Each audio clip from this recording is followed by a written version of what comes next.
Hey, it's Dara Young, and I'm recording my Week 12 Media Theory presentation here. I've included some optional captions if you want to turn those on, and I've also included background music. I know some of our readings said this could add some extraneous cognitive load, but I put it really quietly just to add some interest and some flow to this presentation. So media is the physical means via which instruction is presented to learners. This is a quote from our textbook, and so it's how we reach our learners, sometimes visually, sometimes with things that they can hear, but it's a way to still present an instruction to learners. Here are our readings for this week. We had 2 articles, and then the textbook as well.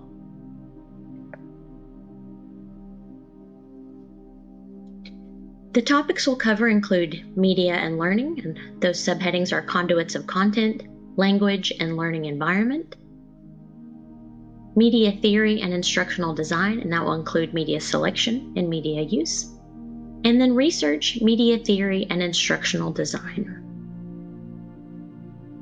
So we'll start out talking about Joshua Meyrowitz. He's a professor emeritus of media studies in the Department of Communication at the University of New Hampshire. He focuses on mass media, critical analysis of news, media criticism, media theory, and communication theory. So medium theory focuses on the ways in which media of communication differ from each other, apart from the messages they convey. Medium theory argues that the same or similar content in different media has different effects, and that people tend to adapt the substance of their communications to match the characteristics of dominant media. Medium theory also explores the ways in which various forms of mediated communication compare and contrast with unmediated or face-to-face interaction.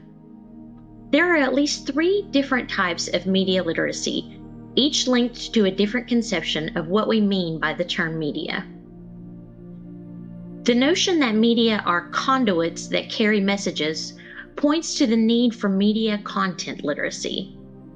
The idea that media are distinct languages suggests the need for media grammar literacy, that is, understanding the use of production variables within each medium.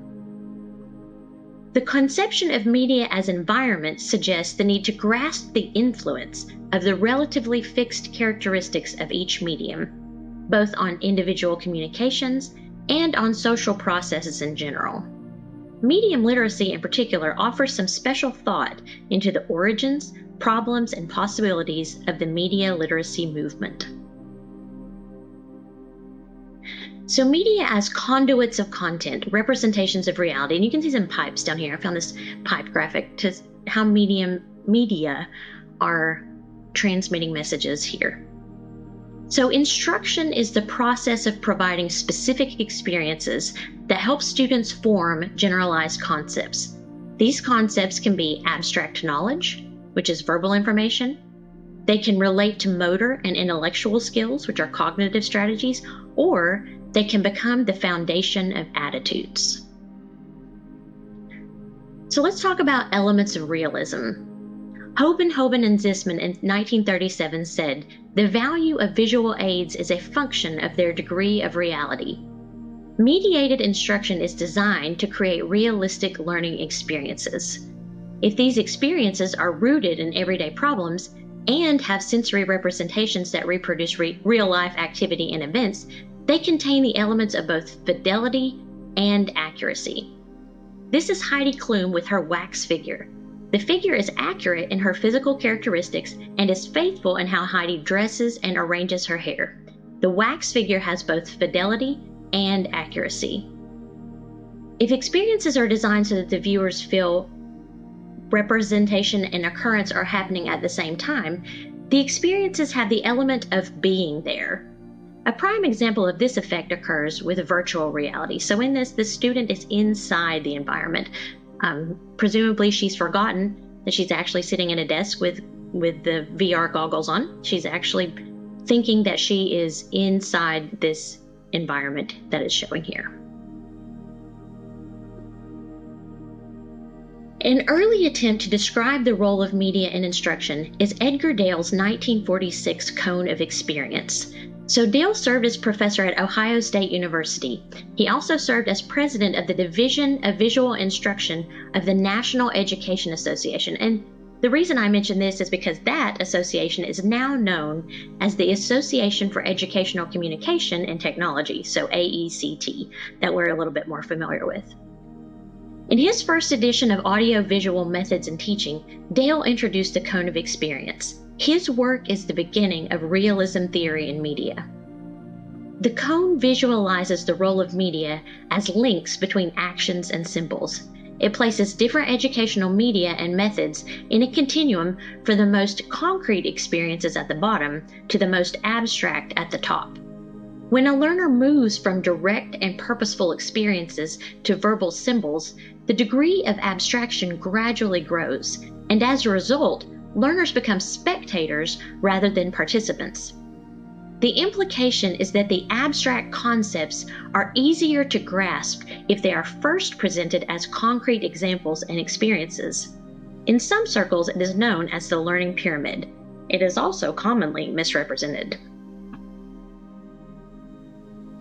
This is a representation of Dale's Cone of Experience. Many times people will include the following statistics with this cone. People will remember 10% of what they read, 20% of what they hear, 30% of what they see, 50% of what they see and hear, 70% of what they say and write, and 90% of what they do. But Dale never mentioned the relationship between the level of the cone and the learner's level of recall. Instead, he simply used the shape to convey the gradual loss of sensory information in learning interventions. Several researchers have attempted to debunk the myth in various articles. According to their research, the retention data, referring back to percentages seen in the corrupted cone, dates back to folkloric maxims from the early 1900s. And while several authors and publications mention such percentages without the cone, none provide a source for the research. So just a reminder, a lot of people just make up statistics. So Dale did the cone, but not the statistics. If you see them together, it is not actually Dale's Cone of Experience. So next we have media as language, elements of structure. The plasticity or the moldability of the medium in altering the presentation and meaning of the content elements is the focus of this metaphor. So how well can the media change content? This metaphor focuses on the basic structural elements of media, visuals, and their combinations with audio and other visuals. As early as 1922, research showed that 40% of conceptual learning could be attributed to visual experiences, such as photographs, drawings, films, maps, and in the present, video, animations, and icons. Instructional visuals are described in terms of their appearance or function. Knowlton suggested that pictures are realistic, analogical, or logical. Realistic pictures make reference to the real world. So like this owl, this is exactly how you would see this owl if you were to see him or her in nature. Analogical pictures portray comparisons. So you wouldn't necessarily see all these fruits and vegetables and nuts and meat stacked up like this, but we understand this as a representation of servings. It's how much you should consume of the food.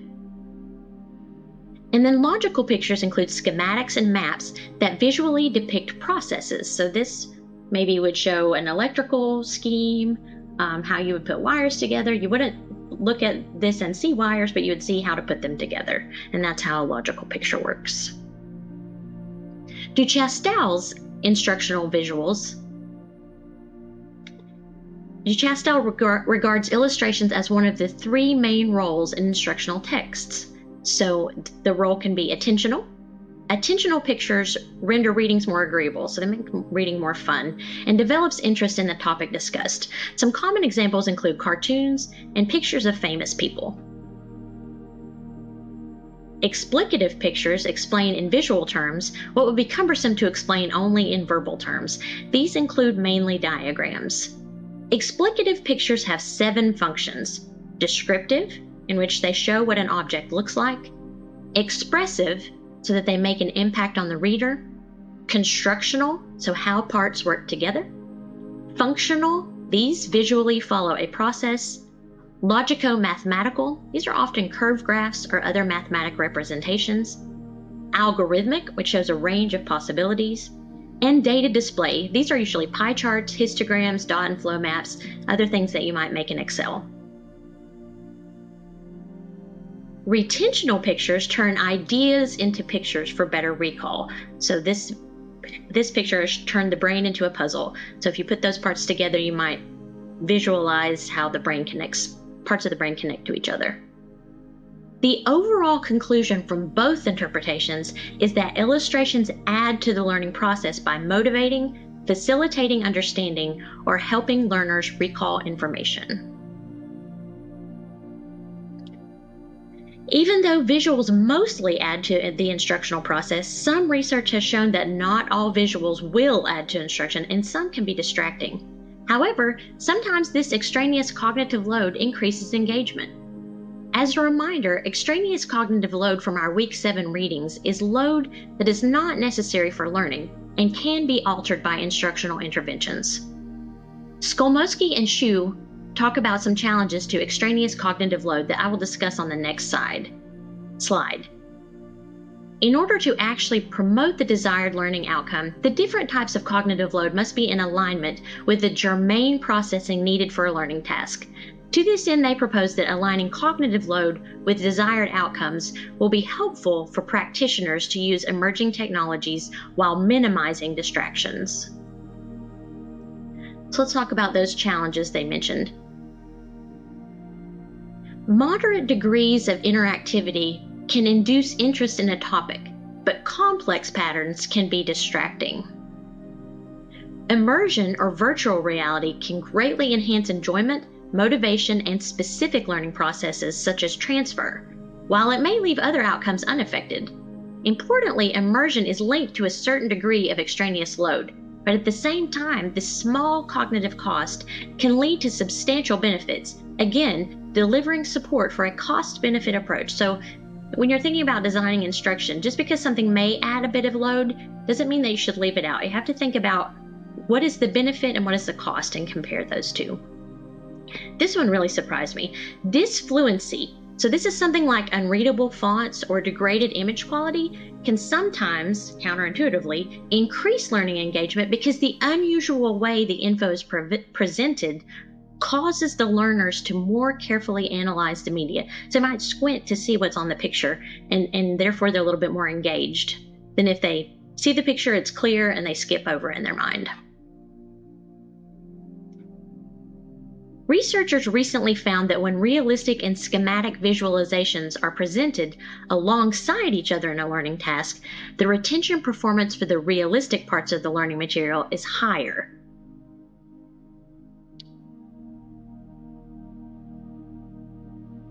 Various studies on learning have revealed that some elements are considered redundant or merely decorative can actually enhance learning, despite the fact that these types of additions could, in most instances, be categorized as extraneous forms of cognitive load. One example of this is the so-called redundancy effect, which states that extraneous load can be decreased by avoiding redundant information such as repetition in text. Interestingly, researchers found that when a narration is accompanied by a few keywords of that narrated text being presented on screen, this very subtle form of redundancy can increase learning compared with learning without the presentation of keywords. One of the main conclusions that needs to be drawn is that the concept of extraneous load should be revised to include the wide range of findings aimed at more precisely specifying the true nature of this concept. Extraneous load needs to be understood as task-specific, since not all learning tests assess the same kind of knowledge. Thus, learning realistic details or interaction patterns can be variable or irrelevant based on the test used. Furthermore, not all increases in extraneous load necessarily induce a lower learning performance. So when I talked about adding music to this presentation, that's something that one of our readings, and I'll talk about it in a little bit, considered redundancy. It can distract, but I read other studies that said actually this kind of helps a little bit. So that's where you kind of have to balance, what do you really want from your instruction, and even if it causes us a small amount of load, maybe it's worth it in the end. So one of our readings talked about applying the science of learning. Mayer explains that the brain takes in information and processes it in multiple channels based on how that information is presented. The first channel is for visually represented material, and the second is for auditorily represented material, ears and eyes. When the learner is presented visual information, including pictures, videos, charts, or printed words, all of that information goes into the visual channel and is processed there. Auditory information includes spoken words in a narration and other nonverbal sounds, and these are processed by the brain separately from the visual. As a learner is learning, the new material first gets logged in their sensory memory. For a brief moment, the image is captured in its entirety, or the spoken words are logged in their entirety. After that initial moment, the learner must begin to work with the information in order to process it and learn. This happens in working memory. With two separate channels, the learner is able to work with more information because the varying presentations of material are processed differently. In working memory, the learner can choose relevant images to remember and work with, and they can choose relevant words to remember and work with. Each of these sets of information are processed and organized into models that help the reader understand and remember the information. While in the working memory, the information remains separate, and the learner generates two models. Finally, the learner integrates the visual model and the auditory model together with their prior knowledge and experiences. Once all the material has been combined in a functional way, the new knowledge can move into long-term memory. Multimedia instruction helps students learn more deeply because it takes advantage of these two separate channels and allows a student to go through the process of making multiple models to really understand the material that is presented to them. And I got this from McGraw-Hill Education. I thought it helped explain the sensory article that we're going to talk about, the dual processing article. So Mayer noted 5 principles to reduce extraneous processing. The coherence principle says to reduce extraneous material. I slightly disagree with the background music option, as I think soft background music adds some peace and interest as long as it isn't distracting, and I discussed this earlier. Signaling means you should highlight essential material. Redundancy says do not add on-screen text to narrated animation.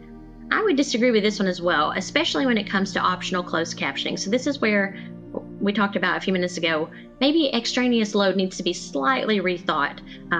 When can it be beneficial, and do a cost-benefit analysis. Spatial contiguity says to place printed words next to corresponding graphics. Temporal contiguity says narration and corresponding animation should happen at the same time.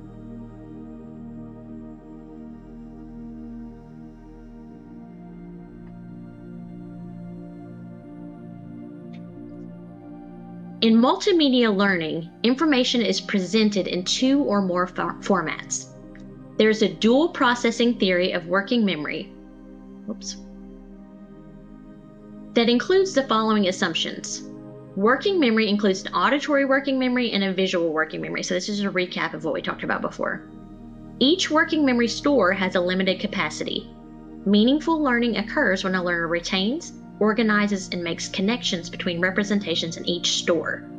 Connections can only be made if corresponding pictures and verbal info is in working memory at the same time. So this is a summary of what we talked about before. In our Science of Learning reading from Mayer, he explains that the complexity of material is determined by the number of elements and the relations between them. Mayer recommends 3 principles to help learners build a coherent mental representation of complex material.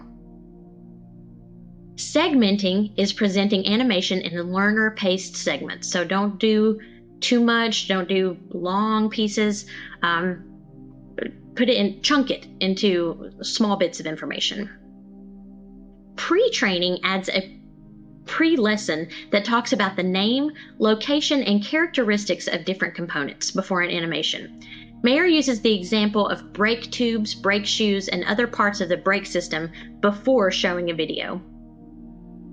Modality involves presenting words as spoken text rather than printed text.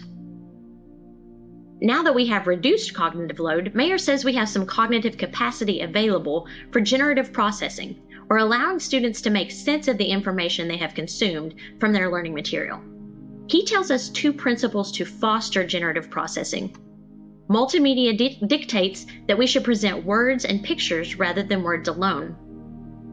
Personalization indicates we should present words in a conversational style rather than more formally. This shows a dual processing model of multimedia learning. For the first group, in this particular experiment, the incoming animation and narration are held in different working memory spaces. For the second group, the incoming animation and text are held in the same memory space. So this experiment proved that students learn better when pictures are accompanied by verbal information presented in an auditory rather than a visual modality. In the first experiment, students viewed an animation about lightning with auditory narration and diagrams. They were called Group AN. And the second group viewed the same animation with printed text and diagrams, and they were called Group AT. In the second experiment, students viewed an animation of how a car's braking system works. Group AN had auditory narration again, and Group AT had on-screen text. Verbal recall and problem-solving transfer were significantly better for Group AN.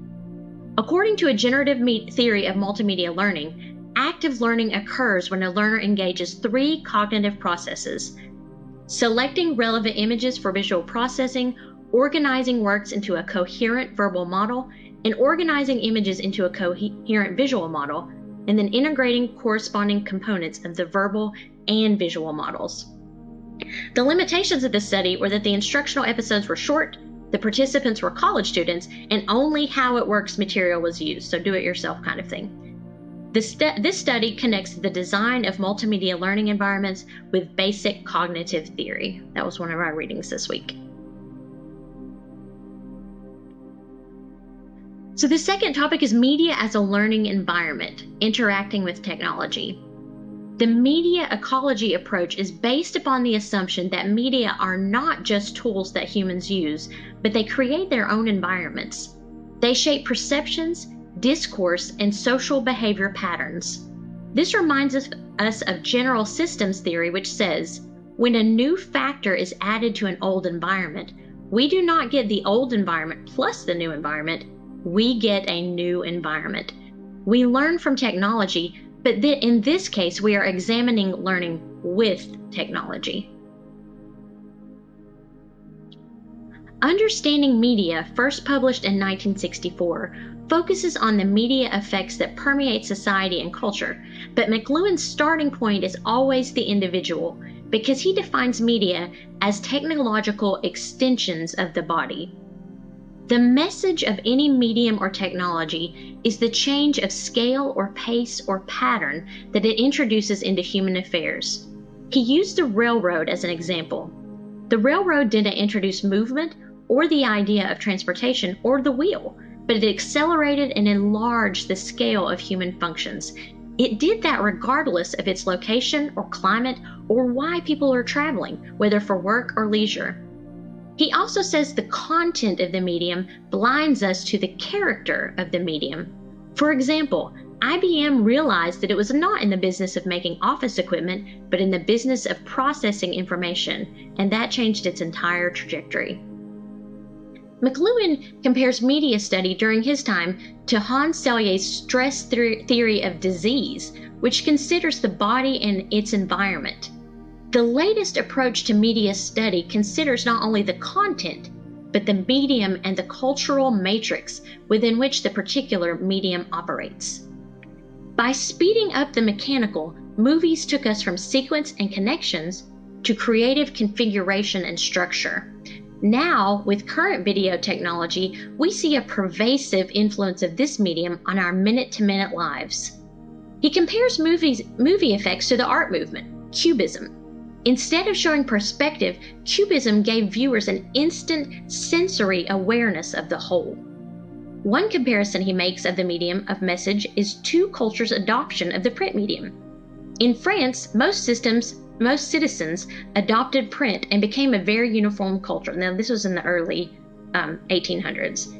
England instead clung to some of the oral traditions and consequently remained at that time very distinct in different regions. So media has a way to kind of make us all homogenous if we adopt it. And so he points out in France, where they actually adopted the print, they became very homogenous. But England still had very distinct culture because they preferred to cling to some of the old oral, word of mouth ways. I was talking to my mom several years ago who moved from California to North Carolina in the 1960s. At that time, the people of the mountains of North Carolina had a very distinct accent and very little access to outside television shows. As television became more prominent cultural fixtures, accents diluted and became more uniform, Midwestern sound, especially mimicking the nightly news anchors of the day. People unconsciously tried to imitate the people that television stations identified as intelligent. A final quote, "The effects of technology do not occur at the level of opinions or concepts, but alter sense ratios or patterns of perception steadily and without any resistance. It is a rare thing to encounter someone today who is not extremely attached to their cell phones. In the last decade, smartphones have become an integral part of our personal, social, work, and even sometimes spiritual patterns. Advertising relies on us seeing someone that represents the persona we would like to portray and mimicking what they are doing, preferably in a subconscious way."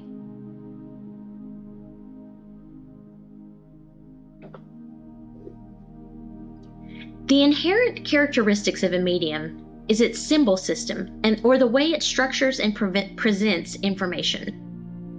The human mind also uses symbols to control information, and some of these symbol systems are acquired from media. When there is a match between the media symbol systems, the content, and the way learners represent information in their minds, instruction is easier to understand.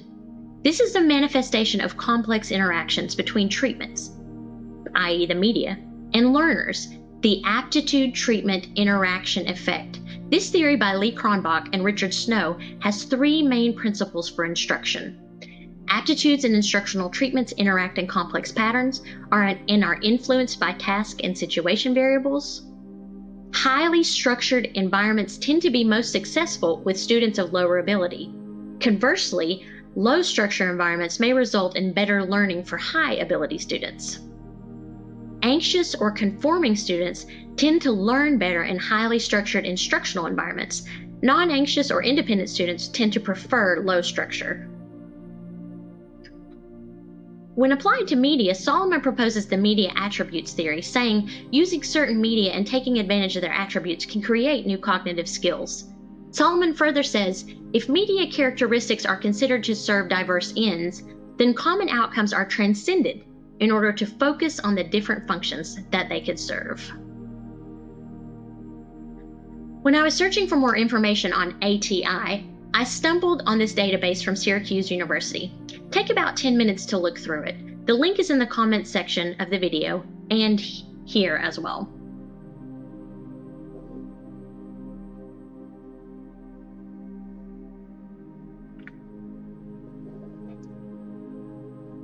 Key takeaways of the media's role in distributed cognition. Cognition does not occur solely in the head. It is more distributed than individualized. According to this distributed cognition theory, cognition should be analyzed as an extended activity, the outer ellipse here, distributed over tools in the physical environment, socially, over time in the physical environment, and over time via learning and cultural transmission. Perkins says that the main interest for media theory is the interaction between humans and media when immediate learning resources are seen as not just a source of input and a receipt of output, but as a vehicle of thought. Learning is not only a shared activity, it is an activity that could not be accomplished without either the human or the tool that operates much as an instructional system. Two main views are that the media are tools that augment human capabilities, and that they can shape cognitive processes and allow humans to offload processing to another environment. So humans can make their lives, their thinking, easier, and they'll do that by putting it into other parts of their environment. How people experience actual objects is dependent on the explicitly visual experience of time, space, perception, signification, and human subjectivity. Objects presented to our senses represent objects that actually exist in nature and exist independently of the mind. Realism is a philosophical foundation for Dale's cone of experience. Phenomenology also leads to considering how individuals view and visually represent reality. Mediated learning involves concrete learning objects and embodied cognition concept. Phenomenology relies on seeing, touching, and hearing as ways of learning.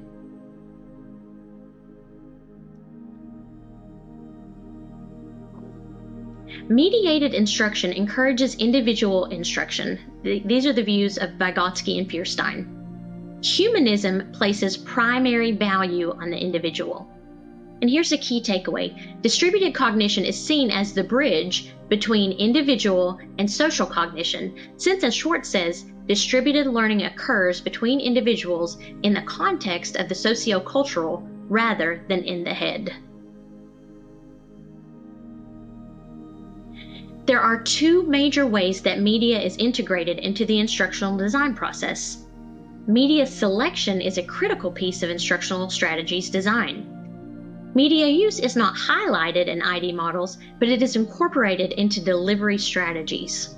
While media options have changed over the years, media use and selection still reflect fundamental principles of media and learning. Early models of media selection dealt with more traditional instruction. Two examples are Gropper's process and Romaszowski's media selection wheel. More recent models focus on more recent technology. However, there's still a lot of overall, and all of them pertain to media's role in facilitating learning. Media selection models address 5 general factors: content, learner characteristics, instructional strategies, environment, and management. Content is usually in behavioral objective format. In many models, they are also classified by learning task represented. Gagne describes 5 categories of human performance established by learning and matches types of outcomes that learning has.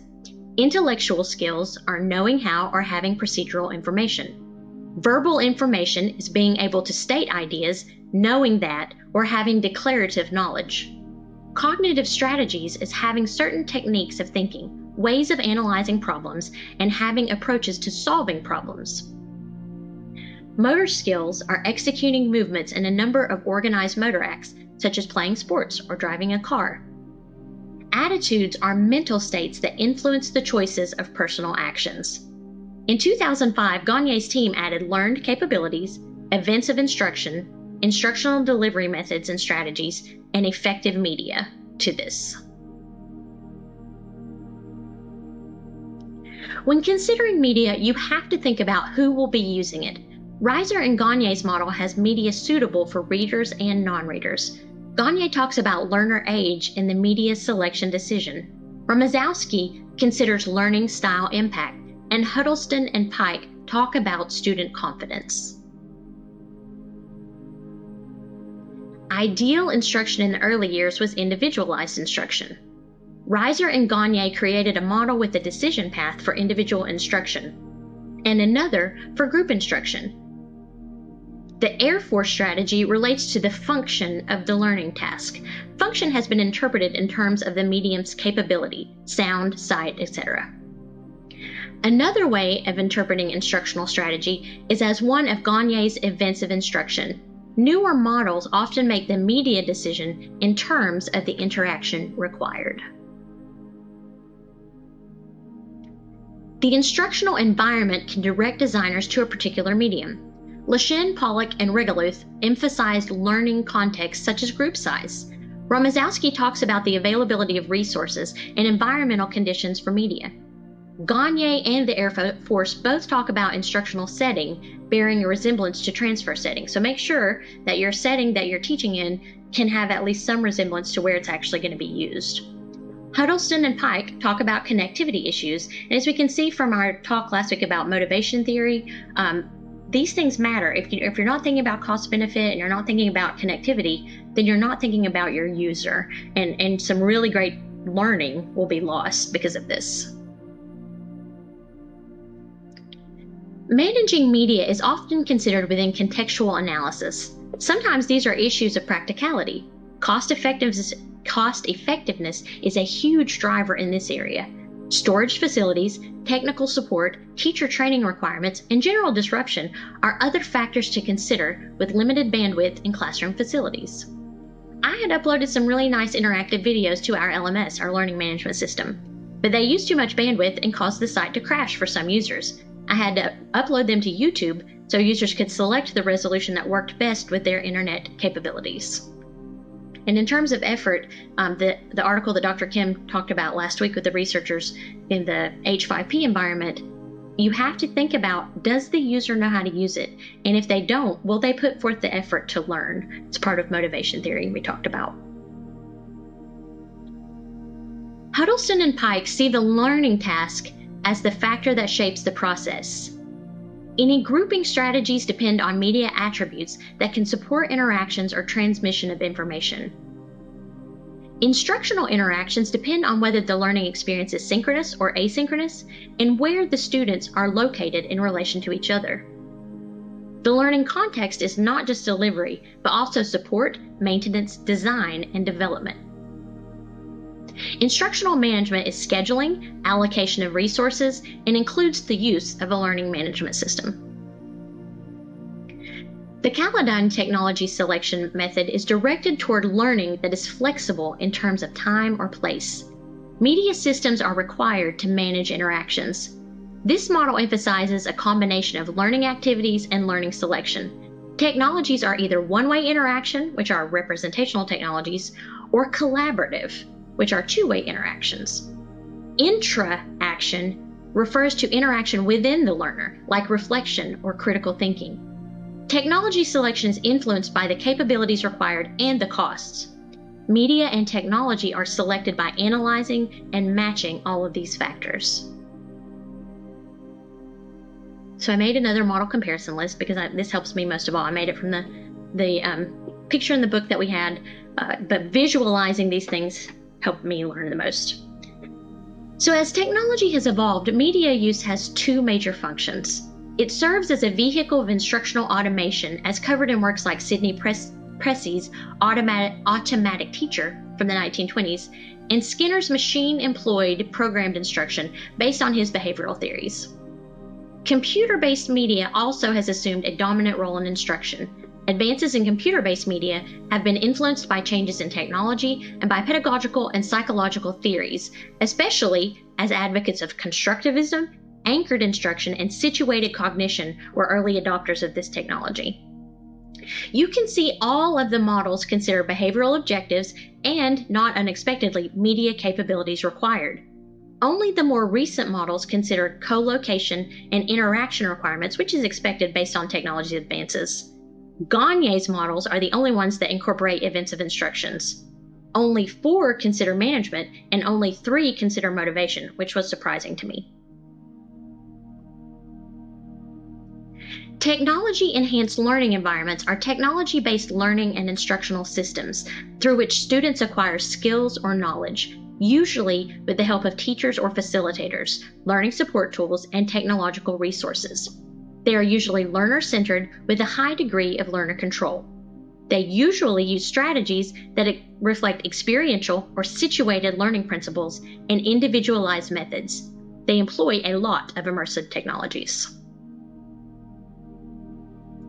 In an effort to tie media to learning, studies compare media to one another, trying to find out who is the fairest of them all. Most of the research in this area has found no differences, and Clark and Wynn concluded there are no learning benefits from using a specific medium. Cosma found that the medium combined with teaching methods can influence how learners process information. Media selection should consider media attributes and learner characteristics together. Current research show that retention, problem solving, and transfer of training are positively impacted by rich and flexible media. It also studies methods of designing and developing media. Future areas of research include learning on the internet, virtual environments, immersion learning, mobile technology and learning, and computers as cognitive tools, and interactive simulations. And here are my references.